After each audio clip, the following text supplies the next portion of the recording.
Vihari coffee తాగుతూ ఉంటాడు. విహారీ గారు, కనక మహాలక్ష్మి పిలుస్తూ ఉంటే, ఏంటి కనక మహాలక్ష్మి అని విహారీ అడుగుతుంటాడు. ఈరోజు పూజ పూర్తి చేసుకున్నా, మీరు అక్షంతలు వేసి ఆశీర్వదిస్తారని వచ్చాను అని కనక మహాలక్ష్మి అంటూ ఉంటుంది. లక్ష్మి, ప్లీజ్, ఈ పూజలు పునస్కారాలు వద్దని నీకు చెప్పానా లేదా?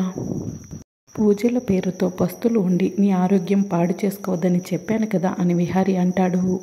విహారీ, ఇంకెన్నో రోజులు లేదండి, ఈ పూజ పూర్తయిపోయిన తర్వాత మీరు చెప్పినట్టే వింటాను అని చెప్పి కనక మహాలక్ష్మి విహారీ చేతిలో అక్షంతలు పెడుతుంది.